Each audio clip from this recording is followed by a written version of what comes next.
എല്ലാവർക്കും നമസ്കാരം. നമ്മുടെ ഭാഗവത പഠന ക്ലാസ്, ഇന്നത്തെ ഭാഗവത പഠന ക്ലാസ്സിലേക്ക് എല്ലാവരെയും സ്വാഗതം ചെയ്യുന്നു. നമ്മുടെ ക്ലാസ് എടുക്കുന്നത് നമ്മുടെ പ്രിയങ്കരനായ വിശ്വനാഥൻ നമ്പൂതിരി സാറാണ്. സാറിനെ സ്നേഹാദരപൂർവ്വം സ്വാഗതം ചെയ്യുന്നു. നമസ്കാരം സാർ.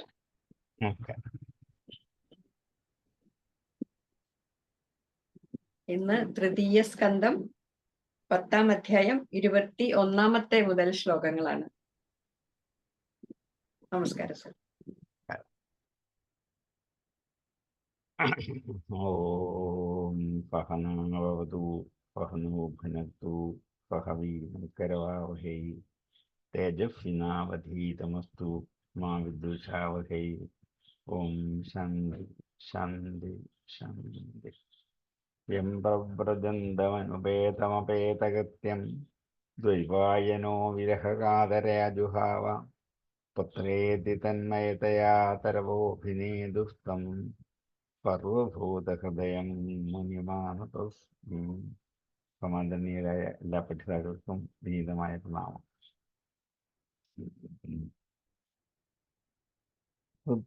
തൃതീയ സ്കന്ധം 10-ാം അധ്യായം 20-ാമത്തെ ശ്ലോകം മുതൽ ഇന്ന് നമ്മൾ ആരംഭിക്കുന്നു. 10-ാം അധ്യായം ശ്ലോകം 20.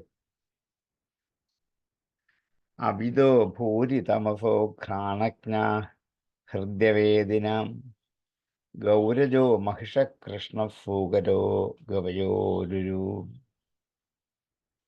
ദ്വിഷഭാഃ പരവശ്ചേമേ പശവശ്ചേമേ അവിരുഷ്ടശ്ച ഫത്തമാം ഖരോശ്വോശ്വതരോ ഗൗര ശരഭശ്ചമരീ തഥാം.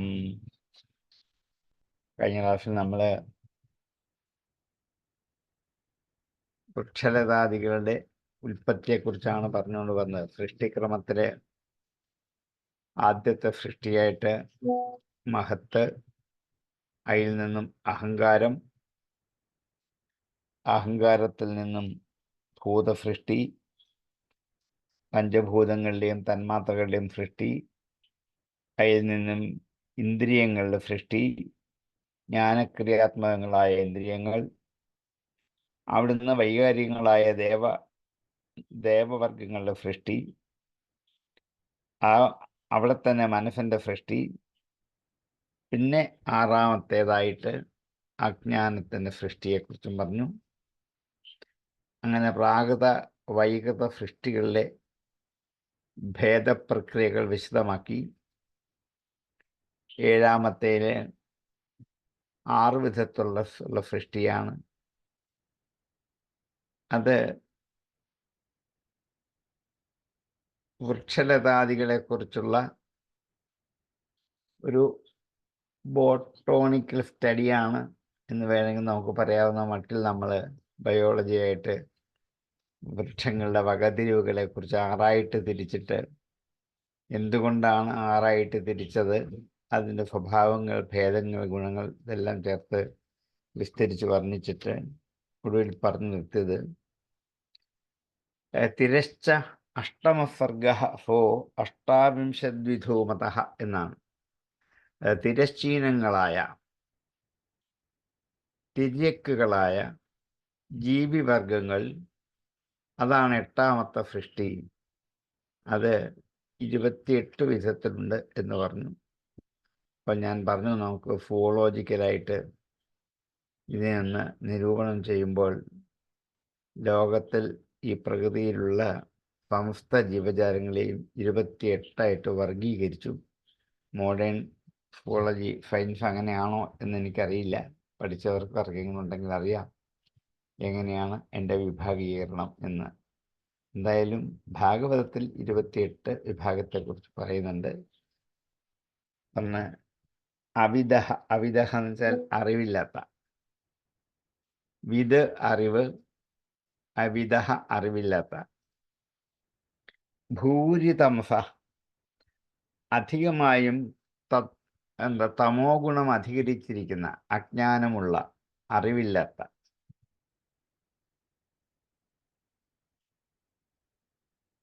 അപ്പം അറിവില്ല എന്ന് മാത്രമല്ല, അജ്ഞാനം ഉണ്ടായിരിക്കുന്നു താനും. അതാണ് തമസിന്റെ ആധിക്യം പറഞ്ഞത്. ഘ്രാണജ്ഞാഹ, ഘ്രാണം കൊണ്ട് മാത്രം അറിയാൻ പറ്റുന്നവർ, മണത്ത് അറിയാൻ പറ്റുന്നവർ. ഹൃദി അവേദിന, ഹൃദ്യവേദിന.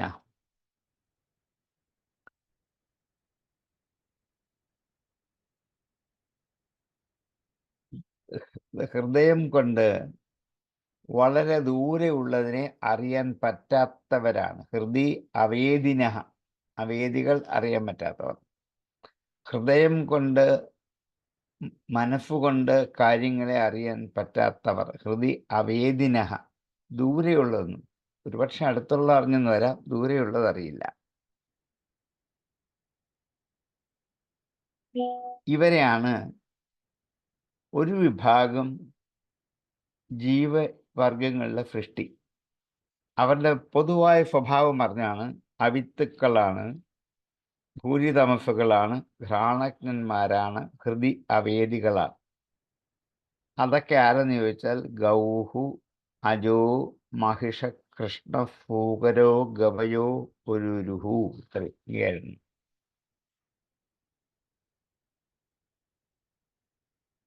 അത് ഗൗഹു അജഹ ഗൗരജ. ഗൗഹു പശു, നമ്മൾ പറയുന്ന ഗോവ്. അജഹ ആട്. മഹിഷഹ, മഹിഷം എന്ന് പറയുമ്പോൾ നമുക്കറിയാം പോത്ത്. കൃഷ്ണഹ എന്നുള്ളത് കൃഷ്ണമൃഗം, ഒരുതരം മാനിൻ്റെ പേരാണ്. പൂകരഹ പന്നിയ. ഗവയ, പശുവിനെ പോലിരിക്കുന്ന ഒരു മൃഗം. നമ്മുടെ ഇവിടെ മാത്രം അതിനെ കാണാൻ കിട്ടില്ല, ഹിമാലയത്തിൻ താഴ്വരകളിൽ മാത്രം കാണപ്പെടുന്ന ഒരു മൃഗമാണ് ഗവയ എന്നുള്ളത്. രുരു, അനേകം കൊമ്പുകളുള്ള മാൻ പോലെ തോന്നിക്കുന്ന ഒരു വക മൃഗം. അതിനെയാണ് രുരുക്കൾ എന്ന് വിളിക്കുന്നത്. ഭാരതം മുഴുവൻ പര്യടനം ചെയ്ത് ജീവജാലങ്ങളെ കണ്ടുപിടിച്ച് പഠിക്കാതെ ഈ ഗവയവും രുരുവും ഒക്കെ എഴുതാൻ പറ്റുമോ? നമുക്ക് അത്ഭുതം തോന്നും. ഗൗഹു, അജോ, മഹിഷ, കൃഷ്ണ, പൂകര, ഗവയോ, രുരു. ഇവരൊക്കെ ഈ തിര്യക്കുകൾക്ക് വിശേഷജ്ഞാനമില്ലാത്തവരാണ്, അവിദ്യന്മാരാണ്. ഇന്നലെ എന്നുള്ളതോ, ഇന്നെന്നുള്ളതോ, നാളെ എന്നുള്ളതോ, കഴിഞ്ഞതോ, വരാനുള്ളതോ എന്നുള്ള വിഷയചിന്ത അവർക്കില്ല. ഇത്രയും മൃഗങ്ങൾ, ഈ പറഞ്ഞ 7 വിഭാഗത്തിലുള്ളവർക്ക് ഇന്നലത്തെ കാര്യങ്ങളൊന്നും ഇന്ന് ഓർമ്മയുണ്ടാവില്ല. ഇന്നത്തെ എന്തൊക്കെയാണ്, ഇന്നാണ് എന്നുള്ള കാലബോധം അവർക്കില്ല. നാളെയാണ് എന്നുള്ള ആ ഒരു ബോധവുമില്ല. അതുകൊണ്ട് അവരെ അവിത്തുക്കൾ എന്ന് വിളിച്ചതാണ്. പിന്നെ അവയ്ക്ക് ആഹാരം, നിദ്ര, മൈഥുനം ഇവയെക്കുറിച്ചുള്ള അറിവല്ലാതെ മറ്റൊരറിവുമില്ല. അതുകൊണ്ടാണ് ഭൂരിതമസ എന്ന് പറഞ്ഞത്. ഇത്രയും മൃഗങ്ങൾക്ക് ആഹാരം കഴിക്കണം, ഉറങ്ങണം, മൈഥുനം ചെയ്യണം. ഇത്ര മാത്രമേ ഉള്ളൂ അവരുടെ വിചാരം, മറ്റൊന്നുമില്ല. മറ്റൊരു അറിവും ഇല്ലാത്തവരാണ്. പിന്നെ പ്രായണ ക്രോധ സ്വഭാവികളാണ്. കാരണം ഇഷ്ടമായ കാര്യത്തിൻ്റെ ജ്ഞാനം ഗന്ധം കൊണ്ട് മാത്രമേ അറിയാൻ പറ്റത്തുള്ളൂ. മണത്ത് മാത്രമേ അറിയാൻ പറ്റൂ. ഇഷ്ടമുള്ള കാര്യമാണോ അല്ലയോ എന്ന് ഓരോന്നിനൊക്കെ ഒന്ന് മണപ്പിച്ചിട്ട് ഇഷ്ടപ്പെട്ടെങ്കിൽ സ്വീകരിക്കും, അല്ലെങ്കിൽ സ്വീകരിക്കില്ല, മടങ്ങിപ്പോകും. ഗന്ധം കൊണ്ട് മാത്രമേ അറിയാൻ പറ്റുള്ളൂ. പിന്നെ സുഖദുഃഖാദികളായ ഓർമ്മ അതിങ്ങനെ അധികാരം നിൽക്കില്ല. ഹൃദയ അവേദികളാണ്. സുഖവും ദുഃഖവും ഒക്കെ തൽക്കാലത്തേക്ക് മാത്രമേ അവരെ ബാധിക്കത്തുള്ളൂ, നീണ്ടകാലം നിലനിൽക്കത്തില്ല. ഇതാണ് ഈ പറയുന്ന 7 തരം ജീവവർഗങ്ങളുടെ സാമാന്യ സ്വഭാവം. ക്ലാസിഫൈ ചെയ്യുമ്പോൾ എന്ന് ഒരു ഉദ്ദേശിച്ച മാനദണ്ഡങ്ങൾ ഒരുപക്ഷെ മോഡേൺ രീതി ആയിരിക്കില്ല. ഈ ഒരു രീതി ഉപയോഗിച്ചിട്ടാണ് അതിനെ ക്ലാസിഫൈ ചെയ്ത് വ്യാസൻ നന്നായി പഠിച്ചത്. അവിദോ ഭൂരിതമസോ ഘ്രാണജ്ഞാഹൃദ്യവേദിനാം ഗൗരജോ മഹിഷകൃഷ്ണഫൂകരോ ഗവയോരുരൂം. അവിദഃ ഭൂരിതമസഃ ഘ്രാണജ്ഞാഃ ഹൃദി അവേദിനഃ ഗൗഃ അജഃ മഹിഷകൃഷ്ണഃ ഫൂകര ഗവയ രുരുഃ. അവിദോ ഭൂരിതമസോ ഘ്രാണജ്ഞാഹൃദ്യവേദിനാം ഗൗരജോ മഹിഷകൃഷ്ണഫൂകരോ ഗവയോരുരൂം. അവിദോ ഭൂരിതമസോ ഘ്രാണജ്ഞാഹൃദ്യവേദിനാം ഗൗരജോ മഹിഷകൃഷ്ണഫൂകരോ ഗവയോരുരൂം. ദ്വിശഭാഃ പശവശ്ചേമേ അവിരുഷ്ടശ്ച ഫത്തമാം ഖര അശ്വശ്വതരോ ഗൗരശരഭശ്ചമരീ തഥാം. ദ്വിശഭാഃ ഇരട്ടക്കുളമ്പുള്ളവൾ. പശവഃ ച ഇമേ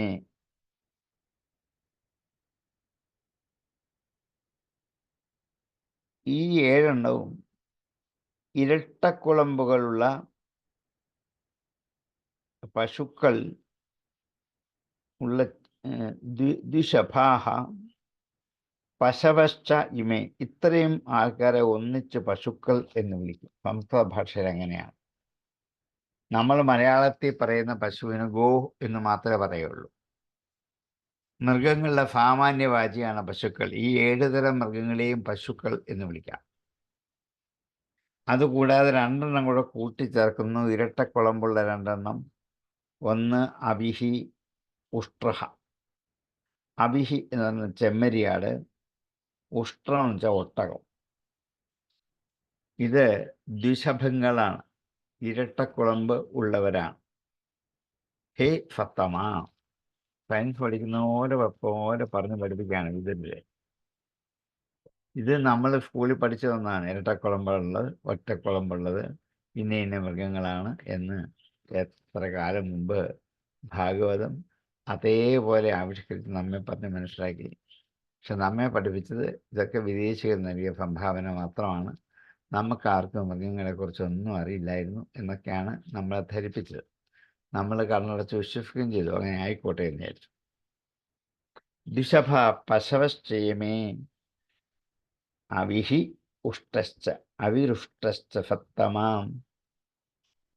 അവിടെ രുഷ്ട എന്നല്ല വാക്ക്, അവിഹി ഉഷ്ട കൂടി ചേരുമ്പോൾ അവിരുഷ്ട എന്നാകുന്ന. പശവഹ ച ഇമേ പശവശ്ചേമേ. ഇമേ എന്ന് വെച്ചാൽ ഇവകൾ. മുകളിൽ പറഞ്ഞ 6ഉം ഇത് ഈ 2 എണ്ണം കൂടി വരും. 7 2 9 എണ്ണം വരും. ഗൗഹു അജഹ മഹിഷ കൃഷ്ണ ഫൂകര ഗവയ രുരു. അവിഹി ഉഷ്ട്രഹ 9 എണ്ണം. ഇവരെ പശുക്കൾ എന്ന് മൊത്തത്തിൽ വിളിക്കാം. ഖര അശ്വതരോ, ഖരോശ്വതരോ, ഖരോശ്വതരോ, ഖരഃ അശ്വഃ അശ്വതരഃ. അത് ഖരം എന്ന് വെച്ചാൽ കഴുത, അശ്വം കുതിരയാണ്, അശ്വതരം കോവർ കഴുതയാണ്. ഇങ്ങനെ 3 മൃഗങ്ങൾ. ഖരഃ അശ്വോ അശ്വതരോ ഗൗരഃ. ഇവർ ഗൗരവും ശരഭശ ചമരീ തഥ.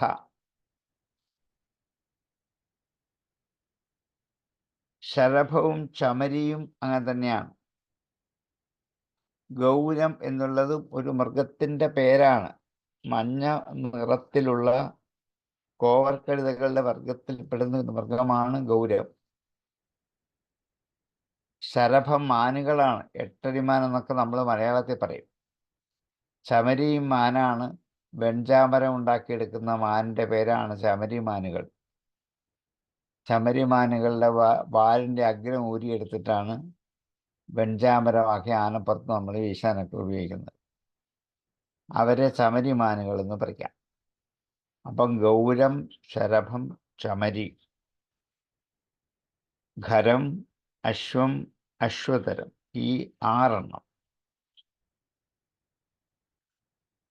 ഖര, അശ്വ, അശ്വതര, ഗൗര, ശരഭ, ചമരി, എന്താ തഥാ, അങ്ങനെ. അപ്പോൾ 6 വിധം മൃഗങ്ങൾ ഒറ്റക്കുളമ്പുള്ളവയാണ്. അതിനു മുമ്പ് പറഞ്ഞത് ഇരട്ടക്കുളമ്പുള്ളവയാണ്. അപ്പോൾ ഏതൊക്കെയാണ് ഒറ്റക്കുളമ്പുള്ളത്, ഏതൊക്കെയാണ് ഇരട്ടക്കുളമുള്ളതെന്ന് പഠിക്കണമെങ്കിൽ ഭാഗവതം നോക്കിയാൽ മതി. മറ്റൊരു പുസ്തകം നോക്കാതെ ഇതിന് ഉത്തരം ഇതിൽ തന്നെ കിട്ടും. ഇന്ന് സയൻസ് എഴുതി സുവോളജി എഴുതി മാർക്ക് മേടിക്കാൻ ഈ 5-6 ശ്ലോകം പഠിച്ചാൽ സ്കൂളുകളിലേക്ക് അത്യാവശ്യമുള്ളതൊക്കെ ആവും. ഒരു ചോദ്യം അത്, ഇരട്ടക്കുളമുള്ള മൃഗങ്ങളുടെ പേര്, ഒറ്റക്കുളമുള്ള മൃഗങ്ങളുടെ പേര് എന്നിങ്ങനെ. മണത്തറിയാൻ പറ്റുന്ന മൃഗങ്ങളുടെ പേര്, ഇതെല്ലാം അതിൻ്റെ അകത്ത് പറഞ്ഞിരിക്കുന്നു. ദ്വിഷഭ പശവശ്ചേമേ അവിരുഷ്ടശ്ച ഭത്തമാം ഖരോശ്വതരോ ഗൗര ശരഭശ്ചമരീ തഥാം. ദ്വിഷഭ പശവശ്ചേമേ അവിരുഷ്ടശ്ച ഭത്തമാം ഖരോശ്വതരോ ഗൗര ശരഭശ്ചമരീ തഥാം. ദ്വിഷഭാഃ അവിഃ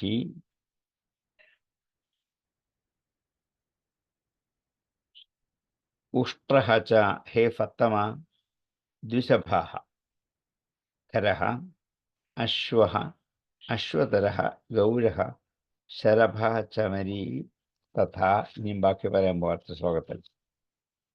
ദ്വിഷഭ പശവശ്ചേമേ അവിരുഷ്ടശ്ച ഫത്തമാം ഖരോശ്വതരോശ്വോ ഗൗര ശരഭശ്ചമരീ തഥാം. ഏതേ ചൈകശഭാക്ഷത്ത ശൃണു പഞ്ചനഖൻ പശൂൻ ശ്വാസൃഗാലോ മൃഗോ വ്യാഘ്രോ മാർജാര ശശസല്ലകൗ. ഏതേ ച ഏകശഭാഃ, ഇത്രയും എണ്ണം ഒറ്റക്കുളമ്പുള്ളതാണ്. ഏതേ ചൈകശഭാഃ. ഒരിക്കലും ഭാഗവതം വായിച്ച് കേട്ടിട്ട് ഇത്രയും ഭാഗവതം നമ്മൾ പഠിക്കാറുണ്ടെന്നത് ആരും അറിയുക പോലുമേ ഇല്ല. ഇതൊന്നും ആരും പറയില്ല, വായിച്ചോട്ട് മനസ്സിലാകുകയില്ല എന്തോന്ന് പോലും. ഏതേച്ച ഏകശഭാഃ, ഇവകൾ ഒറ്റക്കുളമ്പുള്ളതാണ്. മുകളിൽ പറഞ്ഞു ദ്വിഷഭാഃ, അതിനു മുമ്പ് പറഞ്ഞത് ഇരട്ടക്കുളമ്പുള്ളതാണ്. ക്ഷത്തഃ സംബോധനയാണ്. ഹേ വിതുര, ശൃണു, കേട്ടോളൂ, ഇനി ഞാൻ പറയാം, തീർന്നില്ല. അപ്പം എന്താണ്? ഇരട്ടക്കുളമ്പുള്ള മൃഗങ്ങൾ 9, ഒറ്റക്കുളമ്പുള്ള മൃഗങ്ങൾ 6. ഇനിയും പറയാൻ പോകുന്നു. പഞ്ചനഖൻ പശൂൻ, 5 നഖങ്ങളുള്ള മൃഗങ്ങൾ. പശു എന്ന് വെച്ചാൽ മൃഗം എന്നാണ്, ഇനി പറയാൻ പോകുന്നതല്ല, മലയാളത്തിലെ പശുവല്ല. പഞ്ചനഖാൻ പശൂൻ, 5 നഖങ്ങളുള്ള പശുക്കൾ. അതിനെക്കുറിച്ച് ഇനി വേറെ പറയാൻ പോവാണ്. ആരൊക്കെയാണ്? ശ്വാ, പട്ടി, ഫൃഗാലം, കുറുക്കൻ, മൃഗഃ, ചെന്നായ, അതേപോലെ വ്യാഘ്രഃ എന്നുവെച്ചാൽ പുലി, നരി, ഈ വിഭാഗത്തിൽ പെടുന്ന എല്ലാം വരും. മാർജാരഃ, പൂച്ച. ശശസല്ലകൗ, ശശം, മുയല്. ശശകം, മുള്ളമ്പന്തി, ശല്ലകം. ശശസല്ലകൗ, മാർജാരഃ, ശശസല്ലകൗ, മുയലും അതേപോലെ ഈ മുള്ളൻ പന്നി. ഇത്രയും എണ്ണങ്ങൾ 5 നഖങ്ങളുള്ള പഞ്ചനഖി. അപ്പോൾ എന്താണ്? ഇരട്ടക്കുളമ്പ്, ഒറ്റക്കുളമ്പ്, പഞ്ചനഖുകൾ, 3 കാറ്റഗറി. ഓരോന്നിലും എത്ര എണ്ണം വീതം ഉണ്ടെന്ന് നമ്പരും പറഞ്ഞു കൃത്യമായിട്ട് എഴുതി അടയാളപ്പെടുത്തി പഠിച്ചു വെച്ചാൽ സയൻസ് പഠിക്കാൻ വളരെ എളുപ്പമാകും. ഭാഗവതത്തിൽ കൂടി സയൻസ് പഠിക്കാൻ പറ്റുമോ എന്ന് ചോദിച്ചാൽ പറ്റും എന്ന് കാണിച്ചു തരിക. ഏതേ ചൈകശഭാക്ഷത്തശൃണുപഞ്ചനഖൻ പശൂൻ ശ്വാഫൃഗാലോപകോ യക്രോമാർജാരശല്ലകൗ. ഏതേ ഏകശഭാഃ ഹേ ക്ഷത്തഃ പഞ്ചനഖാൻ പശൂൻ ശൃണു ശ്വാ ഫൃഗാല വൃഗഃ വ്യാഘ്രഃ മാർജാരഃ ശശല്ലകൗ. ഏതേ ചൈകശഭാക്ഷത്തശൃണുപഞ്ചനഖാൻ പശൂൻ ശ്വാഫൃഗാലോപകോ യക്രോമാർജാരശല്ലകൗ. ഏതേ ചൈകശഭാക്ഷത്തശൃണുപഞ്ചനഖാൻ പശൂൻ ശ്വാഫൃഗാലോപകോ യക്രോമാർജാരശല്ലകൗ. സിംഹക്കപർഗജകൂർമോ ഗോധാ ച മകരാദയാം കങ്കഗർഭവളശ്യേനഭാഫഭല്ലൂകബർഹിണാം. ഇനിയും എന്താ 12 വിധത്തിലുള്ള മൃഗങ്ങൾ. ഇവയും 5 നഖങ്ങളുള്ള മൃഗങ്ങളാണ്. പക്ഷേ അതിനെ വേറെ കാറ്റഗറിയിലാണ് ഉൾപ്പെടുത്തിയിരിക്കുന്നത്. സിംഹം, പിന്നെ കപി കുരങ്ങ്, ഗജഹ ആന, കൂർമഹ നമുക്കറിയാം, അതുപോലെ ഗോധാ ച മകരാദയ. മകരം എന്നുള്ളത് ഒരു ജാതി മത്സ്യത്തിൻ്റെ പേരാണ്. സിംഹം, വാനരൻ, ആന, ആമ, ഗോധ എന്നുള്ള അങ്ങനെ തന്നെയാണ് പേര്. നമുക്കത് മനസ്സിലാക്കാത്തതുകൊണ്ടാണ് ഇവിടെ ഇല്ല. അതൊക്കെ ഹിമാലയ ഫാനുക്കളിൽ കാണപ്പെടുന്ന മൃഗങ്ങളാണ്. അപ്പോൾ സിംഹം, വാനരൻ, ആന, ആമ, ഗോധ എന്നിങ്ങനെ 6 12 വിധത്തിലുള്ള മൃഗങ്ങൾ 5 നഖങ്ങൾ ഉള്ളവകളാണ്.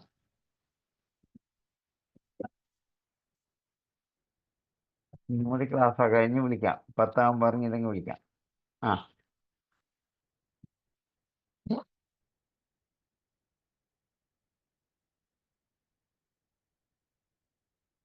സിംഹകപർഗജകൂർമോ ഗോധാ ച മകരാദയാം. പിന്നെ കങ്കഃ ഗർഭഃ വടഃ ശ്യേനഃ ഭാഫഃ ഭല്ലൂക ബർഹിണഃ. കങ്കം, ഗർഭം, വടം, ശ്യേനം, ഭാഫം, ഭല്ലൂകം, ബർഹി എന്നിവ ഇവിടെ ഭൂമിയിൽ സഞ്ചരിക്കുന്ന പക്ഷികളുടെ പേരാണ്. എന്താ കങ്കപ്പക്ഷി, ഗർഭം നമ്മൾ കിട്ടുന്ന പരുന്തിൻ്റെ ഒരു ഭേദമാണ്. വടവും അങ്ങനെ തന്നെയാണ്. ശ്യേനനും പരുന്ത് തന്നെയാണ്. ഭാഫനും അതേപോലെ. ഭല്ലൂകവും അങ്ങനെ തന്നെ. ബർഹിണഹ മയിലാണ്. ഇത്രയും ഭൂമിയിൽ സഞ്ചരിക്കുന്ന പക്ഷികളാണ്. ഇവർ ആകാശത്തേക്ക് പോകും, ചിലപ്പോൾ പറന്നൊക്കെ പോകും. പക്ഷെ തിരിച്ചവരുടെ നിലനിൽപ്പ് എപ്പോഴും ഭൂമിയിലാണ്. കങ്കഗൃധ്രവടശ്യേനഭാഫഭല്ലൂകബർഹിണാം. സിംഹകപർഗജകൂർമോ ഗോധാ ച മകരാദയാം കങ്കഗൃധ്രവടശ്യേനഭാഫഭല്ലൂകബർഹിണാം. സിംഹഃ, കപിഃ, ഗജഃ, കൂർമഃ, ഗോധാ, മകരാദയഃ ച കങ്കഃ, ഗൃധ്രഃ, വടഃ, ശ്യേനഃ, ഭാഫഃ, ഭല്ലൂകഃ, ബർഹിണഃ. സിംഹകപർഗജകൂർമോ ഗോധാ ച മകരാദയാം കങ്കഗൃധ്രവടശ്യേന ഭാഫഭല്ലൂകബർഹിണാം. ഹംസസാരസചക്രാഹ്വ കാകോലൂകാദയ ഖഗാഃ അർവാക്സ്രോതസ്തു നവമ ക്ഷത്തരേകവിധോ നൃണാം. പിന്നെ ഹംസം നമുക്കറിയാം, സാരസം നമുക്കറിയാം, കുളക്കോഴി, ചക്രവാകം, കാക്കഹ കാക്ക, ഉലൂകം മൂങ്ങ, ഇവയും പക്ഷികളാണ് ഇത്രയും. പക്ഷേ ഇവയുടെ സഞ്ചാരം ആകാശത്തിലാണെങ്കിലും അത് ഭൂമി മുഴുവൻ നിറഞ്ഞു നിൽക്കുന്നതാണ് അവയുടെ സഞ്ചാരം. മറ്റവരതല്ല, ഭൂമിയിൽ സ്ഥിരമായി നിലനിൽക്കുന്നവരാണ്. മയിലൊക്കെ ഇവിടെ തന്നെ താമസിക്കാറുള്ളൂ. പക്ഷേ ബാക്കിയുള്ളവരൊക്കെ ആകാശത്തിലൂടെ ഇങ്ങനെ പറന്നു പോകുന്നവരാണ്. ഭൂമി അവരെ സംബന്ധിച്ച് ആകാശം തന്നെയാണ്. അത്ര വ്യത്യാസം. അപ്പൊ ഹംസ, ഫാരസ, ചക്രാഹ, കാക, ഉലൂകാദയ, ഖഗാഹ, ഇത്തരമുള്ള ഈ പക്ഷികൾ ഇവകളൊക്കെയും ഭൂമിയിൽ സഞ്ചരിക്കുന്ന പക്ഷികളാണ്. മുകളിലാണ് അവരുടെ ആവാസം എന്ന് മാത്രമേ ഉള്ളൂ. ഇനിയും അർവാക് സ്രോതസ്തു, അർവാക്കം വെച്ചാൽ താഴേക്ക്, സ്രോതസ് ഒഴുക്ക്, തു ആകട്ടെ നവമ ഒമ്പതാമത്തേതാണ് ക്ഷത്തര് ഏകവിധോ എന്നുള്ളതാണ്. അത് മനുഷ്യരാണ്. ഒമ്പതാമത്തെ സൃഷ്ടി മനുഷ്യനാണ്. അപ്പൊ സൃഷ്ടിക്രമത്തിൽ വന്ന വഴി നോക്കോളൂ. മഹത്ത്, അഹങ്കാരം, പഞ്ചഭൂതങ്ങൾ, ഇന്ദ്രിയങ്ങൾ, ദേവന്മാർ, മനസ്സ്, പിന്നെ എന്താണ് വൃക്ഷലതാദികൾ, ജന്തുക്കൾ, പ്രാണിവർഗങ്ങൾ, പക്ഷികൾ വരെ, പിന്നെ മനുഷ്യൻ. ഇങ്ങനെയാണ് സൃഷ്ടിക്രമത്തിൻ്റെ ഒരു വരി. ഒരു പക്ഷെങ്കിൽ ഭൂമിയിലുണ്ടായ ജീവജാലങ്ങളെക്കുറിച്ചുള്ള മനുഷ്യന്റെ ആദ്യത്തെ പഠനം രേഖപ്പെടുത്തി വെച്ചു കഴിഞ്ഞു. ഇതൊക്കെ നമ്മൾ എത്ര കാലം കഴിഞ്ഞ് മറ്റാരെങ്കിലും നമുക്ക് നൽകിയ സംഭാവനയാണ്, അവരുടെ ദാസന്മാരാണ് നമ്മളെന്ന മട്ടിൽ നമ്മൾ പഠിച്ച് വശായിരിക്കുകയാണ്. ഇത് ഇപ്പോഴാണ് നമ്മൾ മനസ്സിലാക്കുന്നത് നമ്മുടെ സ്വന്തമാണ്. നമ്മൾ കണ്ടുപിടിച്ച് എഴുതി വെച്ച് പറഞ്ഞാണ് എത്രയോ നൂറ്റാണ്ടുകൾക്ക് മുമ്പ് ഇന്നും ഉണ്ടായതല്ല. അർവാക് സ്രോതസ്തു നവമക്ഷത്തര്, സപ്തഹ എന്നുള്ളത് രുദ്ര വിളിച്ചതാണ്. ഏകവിധോ നൃണാം, അത് ഒരേ വിധത്തിലുള്ള മനുഷ്യരാണ്. മറ്റവരെ പോലെ 5, 8, 10 വിഭാഗമില്ല. മനുഷ്യരൊന്നാണ്, ഏകവിധന. പിന്നെ നമ്മളതിന് ഭേദം കൽപ്പിച്ച് മാറ്റിയത് മാത്രമേ ഉള്ളൂ. പക്ഷെ മൃഗങ്ങളിലും വൃക്ഷങ്ങളിലും ഒക്കെ 6, 8, 9, 10, 28 വരെയുള്ള ഭേദങ്ങൾ അവിടെ പറഞ്ഞു വെച്ചു. 27ാമത്തെ മനുഷ്യനാണ്. ഹംസഭാരഫചക്രാഹ്വാം കാകോലൂകാദയ ഖഗാഹം അർവാക്സ്രോതസ്തു നവമക്ഷത്തരേകവിധോ നൃണാം. ഹംസ, ഭാരഫചക്രാഹ്വ, കാക, ഉലൂകാദയ ഖഗാഹ. അത്രയും കൂടെ മുകളിലത്തെ ശ്ലോകത്തിന് അന്വേഷിക്കണം. അത്രയുമാണ് പക്ഷികളെ കുറിച്ച് പറഞ്ഞത്.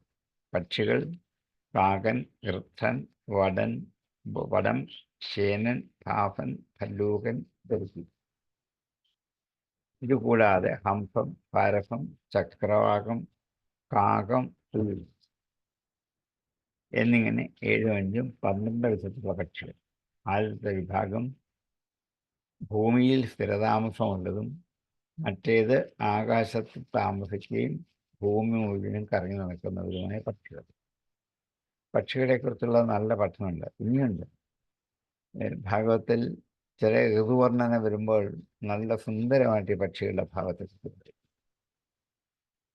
ഹംസഭാരഫചക്രാഹോ കാകോലൂകാദയ അർവാക്സ്രോതസ്തു നവമക്ഷത്തരേകവിധോ നൃണാം. രജോധികാഃ കർമ്മപരാ ദുഃഖേന സുഖമാനിനാം വൈകൃതാസ്ത്രയ ഏവൈതേ ദേവസർഗശ്ച സത്തമാം. വൈകാരികസ്തു പ്രോക്ത കൗമാരസ്തു ഭയാത്മകാം ദേവസർഗശ്ചാഷ്ടവിധോ വിബുധാ പിതരോ സുരാം. ഗന്ധർവ്വപ്സരസസിദ്ധാഃ യക്ഷരക്ഷാംശചാരണാഃ ഭൂതപ്രേതപിശാചാശ്ച വിദ്യാധ്രാ കിന്നരാദയാൻ ദിശൈവേ വിദുരാഖ്യാതാഃ സർഗസ്തേ വിശ്വസൃപ്രദാം. അതഃപരം പ്രവക്ഷ്യാമി വംശന്മന്വന്തരാണി ചാം ഏവം രജപ്രദസൃഷ്ടാ കൽപ്പാദിഷ്വാത്മഭൂധരീ വിദിത്യമോഹസങ്കൽപ്പ ആത്മൈവാത്മനാ ആത്മാനമാത്മനാ. രജോധികാഃ കർമ്മപരാഃ, രജോഗുണം കൂടുതലുള്ളവരും കർമ്മങ്ങളിൽ മാത്രം താല്പര്യമുള്ളവരും ദുഃഖേച സുഖമാനിന, ദുഃഖത്തിൽ സുഖമെന്ന് കരുതുന്നവരും. ദുഃഖേത ദുഃഖത്തിലും സുഖമാണെന്ന് കരുതുന്നവരും ഈ മൂന്ന് പേരെ വൈകൃതാഹ വികൃത സൃഷ്ടികളിൽ പെടുന്നവരാണ്. വൈകാരികാഹ രജോധികാഹ കർമ്മപരാഹ ദുഃഖേച സുഖമാനിനഃ വൈകൃതാസ്ത്രയ. ഇവരെയാണ് വൈകൃത സൃഷ്ടികൾ. രജോ ഗുണം കൂടുതലുണ്ടായിരിക്കും, ധാരാളം കർമ്മം ചെയ്യാനുള്ള ഇഷ്ടമുള്ളവരാണ്, ദുഃഖം വന്നാലും അതൊക്കെ സുഖമായി കണ്ടു തള്ളി നിൽക്കുന്നവരാണ്. ഇവർ വൈകൃതന്മാരാണ്. ത്രയ ഏവ ഏതേ ദേവസർഗസ്ഥ. ഇവരെ ദേവസൃഷ്ടി എന്ന് വിളിക്കാവുന്നതാണ്.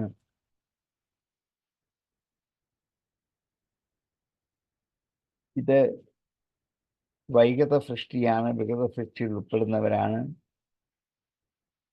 ഇനിയും ഇത് കൂടാതെ ദേവസർഗസ്ഥ സപ്തമ, ഇതാണ് 9ാമത്തേത് മനുഷ്യനാണ്, 10ാമത്തേത് ദേവസൃഷ്ടിയാണ്. ദേവന്മാർക്കും രജോ ഗുണം ഇത്തിരി കൂടുതലാണ്, തമസില്ലെന്നെങ്കിൽ രജസ് കൂടുതലാണ്. അവരും എപ്പോഴും കർമ്മം ചെയ്തുകൊണ്ടിരിക്കുന്നവരാണ്. പക്ഷെ ദുഃഖം വരുമ്പോഴൊക്കെ അത് സിദ്ധമായിട്ട് മാത്രമേ അവർക്ക് കാണാൻ പറ്റുള്ളൂ. വൈകാരികസ്തു പ്രോക്ത, ഇവരെയാണ് വൈകാരികന്മാർ, വൈകൃതന്മാർ എന്ന് പറയുന്നത്. കൗമാരസ്തു ഉഭയാത്മക, ഇതിൽ ഈ സനൽകുമാരാദികൾ, കൗമാരൻ മാത്രം സനൽകുമാരന്മാരെയാണ്, സനകാദികളെയാണ് കുമാരന്മാർ എന്ന് പറയുന്നത്. അവരാകട്ടെ, കൗമാരന്മാരാവട്ടെ, കൗമാരസ്തു ഉഭയാത്മക, രണ്ടിലും പെടും. വൈകൃത സൃഷ്ടിയിലും വരും, പ്രാകൃത സൃഷ്ടിയിലും ഉൾപ്പെടുന്നവരാണ് സനകാദികൾ. കൗമാരസ്തു ഉഭയാത്മക ദേവസർഗശ്ച അഷ്ടവിധൂ. ഇനിയും ഈ 10ാമത്തെ ദേവസൃഷ്ടി 8 വിധത്തിലാണ്. മനുഷ്യൻ ഏകവിധനാണെന്ന് പറഞ്ഞു കഴിഞ്ഞു.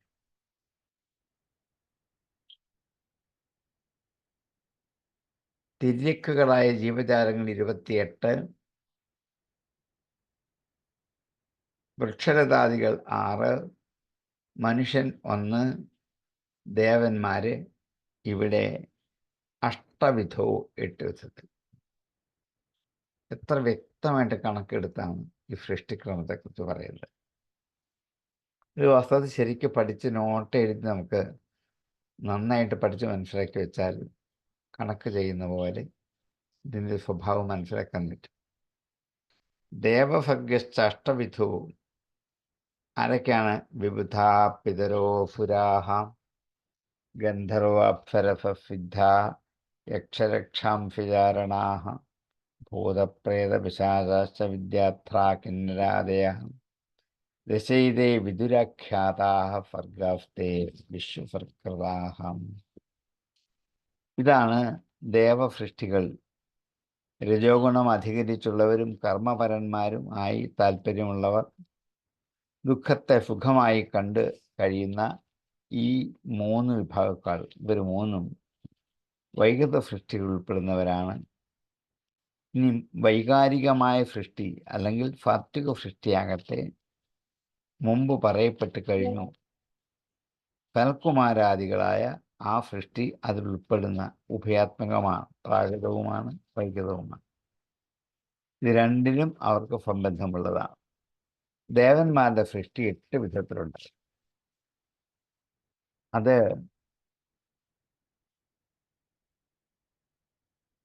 അഷ്ടവിധ വിദുര ഏതേ ദിശ, ഈ 10ഉം വിശ്വസൃകൃതാഹ, വിശ്വസൃഷ്ടിനാൽ ഉണ്ടാക്കപ്പെട്ടതാണ്, ബ്രഹ്മാവിനാൽ ചെയ്യപ്പെട്ടതായ സൃഷ്ടികളാണ് എന്ന് ഞാൻ അങ്ങയോട് പറഞ്ഞു കഴിഞ്ഞിരിക്കുന്നു.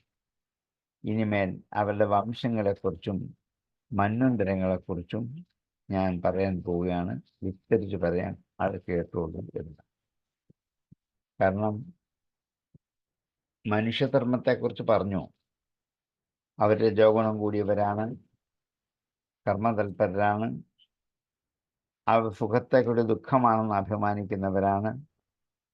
ഇപ്പോൾ പറഞ്ഞ ഈ 3 വിധ സൃഷ്ടിയും വൈകൃത സൃഷ്ടിയാണ്. ദേവന്മാരുടെയും വൈകൃത സൃഷ്ടി തന്നെയാണ്. സനൽകുമാരാദികൾ രണ്ടിനുൾപ്പെടും എന്ന് മാത്രം. ഇതാണ് ആദ്യത്തെ 3 ശ്ലോകത്തിൽ പറഞ്ഞത്. ഇനിയും ദേവസൃഷ്ടി 8 തരത്തിൽ. ഒന്ന് വിബുധന്മാർ, പിതൃക്കൾ, അസുരന്മാർ, ഗന്ധർവന്മാർ, അപ്സരസുകൾ, യക്ഷന്മാർ, രക്ഷസുകൾ, ഭൂതപ്രേത പിശാചുക്കൾ. പിന്നെ സിദ്ധചാരണ വിദ്യാധരന്മാരും കിന്നരന്മാര്, കിംപുരുഷന്മാർ. ഇങ്ങനെ ഈ അവയെ ഒന്നിച്ചു കൂട്ടി 8 മാറ്റിയിരിക്കുകയാണ്. യക്ഷന്മാർ, രക്ഷസുകൾ ഒന്നാണ്. ഭൂതപ്രേത പിശാചുക്കൾ ഒന്നാണ്. സിദ്ധചാരണ വിദ്യാധരന്മാർ 1 7-ാമത്തെയാണ്. 8 കിന്നരന്മാരാണ്. കിംപുരുഷന്മാർ, കിന്നരന്മാർ.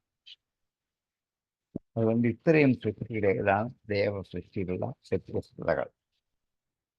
രജോധിക കർമ്മപരാ ദുഃഖേ ച സുഖമാന്യ വൈകതാസ്ത്രവേദേ ദേവസർഗശ്ച സത്തമാം വൈകാരികസ്തു യപ്രോക്ത കൗമാരസ്തു ഉഭയാത്മകാം ദേവസർഗശ്ച അഷ്ടവിധോ വിബുധാ പിതരോ സുരാഹം ഗന്ധർവ അപ്സരസർസിദ്ധാ യക്ഷാംസുചാരണാഃ ഭൂതപ്രേത പിശാചശ്ച വിദ്യാത്രാ കിന്നരാദയാം ദശൈതേ വിദുഃ ആഖ്യാതാഃ സർഗാസ്തേ വിശ്വസത്കൃതാഃ.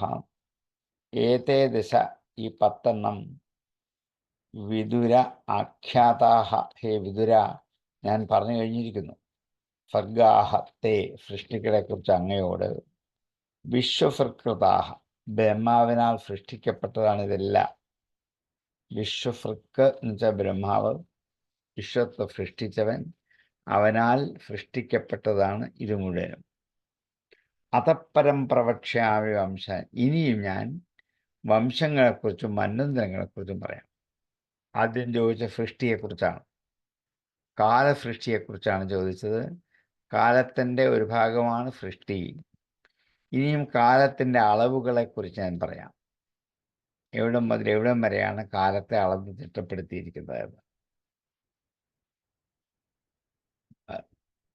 അതപ്പരം പ്രവക്ഷ്യാമി വംശാൻ, വംശങ്ങളെ.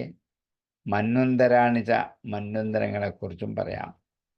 ഏവം രജപ്രദ സ്രഷ്ട കൽപ്പാദിഷ്വാത്മഭൂർഹരി, രജോ ഗുണം കൊണ്ട് മുങ്ങപ്പെട്ടവനായ ആപ്ലുതനായ സ്രഷ്ടാവ് കൽപ്പാദിഷു ആത്മഭൂഹരി, ഓരോ കൽപ്പത്തിലും ആത്മഭൂവാണ്. രജോ ഗുണത്താൽ വ്യാപരിച്ചിട്ട് തന്നിൽ നിന്നുണ്ടായ ബ്രഹ്മസ്വരൂപനായിട്ട് ഓരോ കൽപ്പാദികളിലും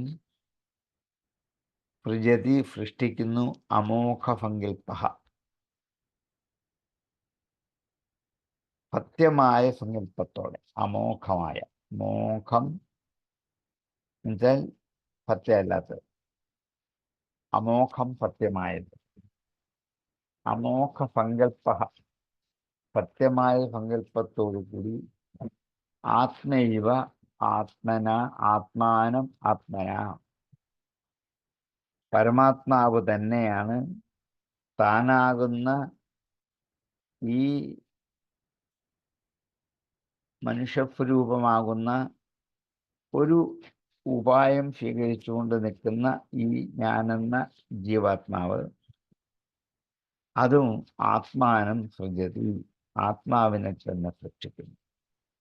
ആത്മൈവ ആത്മാനം ആത്മന സൃജതി, തൻ്റെ ആത്മാവ് തന്നെ തൻ്റെ ആത്മാവ് കൊണ്ട് തൻ്റെ ആത്മാവിനെ സൃഷ്ടിക്കുന്നു. അമോഘ സങ്കല്പനായി, സത്യസങ്കല്പനായി ഉള്ള പൂർണ്ണമായ ശരിയായ സങ്കല്പത്തോടെയാണ് ഇവിടെ സൃഷ്ടി നടത്തുന്നത് എന്ന്. പക്ഷെ ഇനി ഞാൻ പറയാൻ പോകുന്നത് വംശങ്ങളെക്കുറിച്ച് പറഞ്ഞു കഴിഞ്ഞു. ഇനി മന്വന്തരങ്ങളെക്കുറിച്ച് പറയാൻ പോവാണ്. ഇങ്ങനെ ശ്രീ ഭഗവാൻ ഒറ്റയാളാണെങ്കിലും തൻ്റെ ഇച്ഛ കൊണ്ട് രജോ ഗുണത്തെ അംഗീകരിച്ച് സ്വീകരിച്ചിട്ട് കൽപ്പത്തിൻ്റെ ആദിയിൽ തന്നെ നാഭിയിൽ നിന്നും ബ്രഹ്മാവായി ജനിച്ച് താൻ കൊടുക്കുന്ന ഉപാദാന ശക്തി കൊണ്ട് നിമിത്ത കാരണത്തോടു കൂടി ഒരു തമാശയായിട്ട് ഈ പ്രപഞ്ചത്തെ ആ 10,000-കണക്കിന് പദാർത്ഥങ്ങൾ നിറയുന്ന വസ്തുക്കളാക്കി മാറ്റി. ഭഗവാന്റെ സങ്കല്പം എങ്ങനെയൊക്കെ ഭവിക്കുന്നു ആർക്കറിയാൻ പറ്റും? ആ സങ്കല്പം ആർക്ക് തിരിച്ചറിയാൻ പറ്റും? അതുകൊണ്ട് ഇത് ലോകസാധാരണമായ സ്വഭാവമാണ്. ഒരാൾ തന്നെ ഉപാദാന കാരണവും നിമിത്ത കാരണവുമായി തീരുക എന്നുള്ളത് എങ്ങനെയാണെന്ന് ശങ്കിക്കേണ്ട. രണ്ടും ഒരാൾക്കാകാം. ആത്മന ആത്മൈവ ആത്മാനം ആത്മന, തൻ്റെ തന്നെ പരമാത്മസ്വരൂപത്തിൻ്റെ ശക്തി കൊണ്ട് താൻ തന്നെ ജീവാത്മാവായി പരിണമിച്ച് ആ ജീവാത്മാവ് കൊണ്ട് സൃഷ്ടിക്രമങ്ങൾ നടത്തിക്കൊണ്ടിരിക്കുന്നവനാണ് താൻ. അപ്പം താനെന്ന ഈ ഒരു വസ്തു തന്നെ ജീവാത്മാവെന്ന ഉപാധിയായിട്ട് മാറും. അപ്പം താൻ കാരണവും ജീവാത്മാവ് കാര്യവുമാകും. അതിൽ നിന്നും പിന്നെയും ജീവാത്മാക്കൾ ഉണ്ടാകുമ്പോൾ ഈ ജീവാത്മാവ് കാരണമാകും, പിന്നത്തെ കാര്യമാകും. അപ്പോൾ ഒരു വസ്തു തന്നെ ചിലപ്പോൾ കാരണമാകും, കാര്യമാകും. ഒരു മനുഷ്യൻ തന്നെ എന്താണ് മകനാകും, ഭർത്താവാകും, ജ്യേഷ്ഠനാകും, അനുജനാകും, പിതാവാകും, മുത്തച്ഛനാകും. ഒരാൾ തന്നെ. ഈ ഒരു കാര്യം കാരണം മാറുന്നതനുസരിച്ച് എന്ത് ചെയ്യും? മാറിക്കൊണ്ടിരിക്കുന്നു. ഒരു വസ്തു തന്നെ കാര്യവുമാവാം, ഒരു വസ്തു തന്നെ കാരണവുമാവാം. ഇപ്പം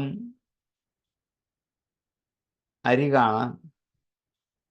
അരിക്ക് കാരണം എന്താണ്? നെല്ലാണ്. ഈ നെല്ല് ഉണ്ടാക്കിയെടുക്കുന്നത് അരിയുള്ള നെല്ല് വിത്താക്കി മാറ്റുമ്പോൾ മാത്രമേ, അരിയില്ലാത്ത നെല്ല് വിത്താവില്ല, അപ്പം അതിരാവുകയുള്ളൂ. അരി അകത്തുള്ളത് കൊണ്ടാണ് നെല്ല് വിത്താകുന്നത്. ആ നെല്ലിൽ നിന്നും പിന്നെ എന്തുണ്ടാകും? അരി ഉണ്ടാകും. ഇത് തന്നെ എന്തായി? കാരണവുമായി, കാര്യമായി. അതുപോലെ ഈ ജഗത്തിന് ഈശ്വരൻ കാരണവുമാകും, കാര്യവുമാകും. ഈ ജഗത്ത് സൃഷ്ടിച്ചത് ഈശ്വരനാണ്, പക്ഷേ ജഗത്ത് മുഴുവൻ നിറഞ്ഞു നിൽക്കുന്നതും ഈശ്വരനാണ്. കാര്യവും ഈശ്വരനാണ്, കാരണവും ഈശ്വരനാണ്. ആത്മൈവ ആത്മാനം ആത്മന അമോഘസങ്കൽപ്പ സൃജതു. അങ്ങനെയാണ് ഈശ്വരൻ ഈ പ്രപഞ്ചത്തെ സൃഷ്ടിച്ചത് എന്ന് സൃഷ്ടിക്രമത്തെക്കുറിച്ച് ചോദിച്ചപ്പോൾ വിസ്തരിച്ച് പറഞ്ഞു കൊടുത്തത് മാത്രമല്ല, അടുത്ത അധ്യായത്തിൽ ഞാൻ നിന്നോട് പറയാൻ പോകുന്നത് മന്വന്തരങ്ങളെക്കുറിച്ചാണ്, കാലഭേദത്തെക്കുറിച്ചാണ് എന്നിങ്ങനെ ഈ അധ്യായത്തിൻ്റെ ഉപസംഹാരത്തിൽ 28 ജീവജാലങ്ങളുടെ സൃഷ്ടിയെക്കുറിച്ച് പറഞ്ഞു. മൊത്തം 10 സൃഷ്ടിയെക്കുറിച്ചാണ് പറഞ്ഞു തുടങ്ങിയത്. 10ാമത്തെ സൃഷ്ടി ദേവന്മാരാണ്. അത് തന്നെ 8 വെച്ചിട്ടുണ്ട് എന്നിങ്ങനെ പറഞ്ഞ് സൃഷ്ടിയുടെ ഭേദപ്രഭേദങ്ങളെ ഏതാണ്ട് ചുരുക്കി പറഞ്ഞ് ഇവിടെ ഉപസംഹരിക്കാൻ ചെയ്തു. രജോധികാ കർമ്മപരാം ദുഃഖേ ച സുഖമാനിനാം വൈകൃതസ്ത്രേവയേവൈതേ ദേവവർഗശ്ച സത്തമാം വൈകാരികസ്തു പ്രോക്ത കൗമാരസ്തു ഉഭയാത്മകാം ദേവസർഗശ്ച അഷ്ടവിധോ വിബുധാ പിതരോ സുരാഹം ഗന്ധർവ അപ്സരസിദ്ധാഹ യക്ഷരക്ഷാംസി കാരണാഹം ഭൂതപ്രേതപിശാചാശ്ച വിദ്യാത്രാ കിന്നരാദയാം ദിശൈതേ വിദുരാഖ്യാതാ സർഗാസ്തേ വിശ്വസൃകൃതാം അതപ്പരം പ്രവക്ഷ്യാമി വംശന്മന്വന്തരാണി ചാം ഏവം രജപ്രദഃ സ്രഷ്ടാ കൽപ്പാദിഷ്വാത്മഭൂതൈ പ്രത്യമോഘസങ്കൽപ്പ ആത്മൈവ ആത്മാനമാത്മനാം. അന്വയിച്ചൊന്നും കാര്യമായിട്ടില്ല, 2-3 വാക്യം മാറാനുള്ളൂ എന്ന് പറഞ്ഞേക്കാം. രജോധികാഹ കർമ്മപരാഹ ദുഃഖേ ച സുഖമാനിനഃ ഏതേ ത്രയഃ വൈകൃതാഃ. വൈകാരികഃ തു യഃ പ്രോക്തഃ കൗമാരഃ തു ഉഭയാത്മകഃ. ദേവസർഗഃ ച അഷ്ടവിധഃ. ഹേ വിദുര ഏതേ ദശ. വിശ്വസൃഷ്ടാഃ സർഗാഃ തേ ആഖ്യാതാഃ. അതഃ പരം വംശാൻ മന്വന്തരാണി പ്രവക്ഷ്യ. ഏവം ഹരിഃ വിഷ്ണുഃ രജപ്രദഃ സ്രഷ്ടാ കൽപ്പാദിഷു അമോഘസങ്കല്പഃ. ആത്മാ ഏവ ആത്മനാ ആത്മാനം ഗതി.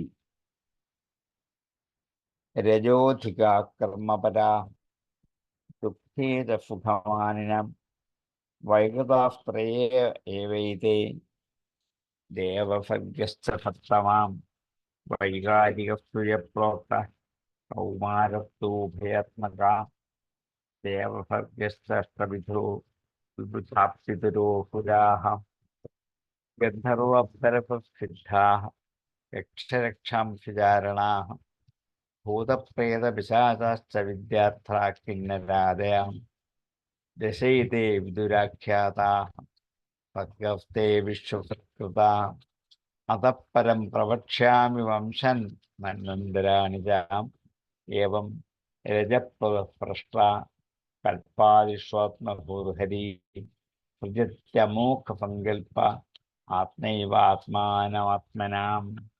രജോധികാ കർമ്മപരാഃ ദുഃഖേ ച സുഖമാനിനാം വൈകൃതാസ്ത്രയ ഏവൈതേ ദേവസർഗശ്ച സത്തമാം. വൈകാരികസ്തു യപ്രോക്ത കൗമാരസ്തു ഉഭയാത്മകാം. ദേവസർഗശ്ച അഷ്ടവിധോ വിബുധാപ്തിതരോ സുരാഃ. ഗന്ധർവ്വപ്സരസസിദ്ധാഃ യക്ഷരക്ഷാംശകിഞ്ചാരണാഃ. ഭൂതപ്രേതപിശാചാശ്ച വിദ്യാർത്ഥാ കിന്നരാദയാം. ദശൈതേ വിദുരാഖ്യാതാഃ സർഗസ്തേ വിശ്വസൃഷ്ടാഃ. അതഃ പരം പ്രവക്ഷ്യാമി വംശൻ മന്വന്തരാണി ചാം. ഏവം രജപ്രദസ്രഷ്ടാ കൽപ്പാദിഷ്വാത്മഭൂർഹരി. സൃജത്യമോഘസങ്കല്പ ആത്മൈവാത്മാനമാത്മനാം. എന്നിങ്ങനെ ഭാഗവത പുരാണത്തിലെ 3-ാം സ്കന്ധത്തിലെ 10-ാമത്തെ 10 അധ്യായം വരെ അവസാനിച്ചു. ഇനി നമുക്ക് തുടങ്ങേണ്ടത് 11-ാം അധ്യായമാണ്. നമ്മുടെ സമയം ഏതാണ്ടായിരിക്കുകയാണ്. അടുത്ത ദിവസത്തേക്ക് മാറ്റിവെക്കാം. ഈ അടുത്ത അധ്യായം 11-ാം അധ്യായം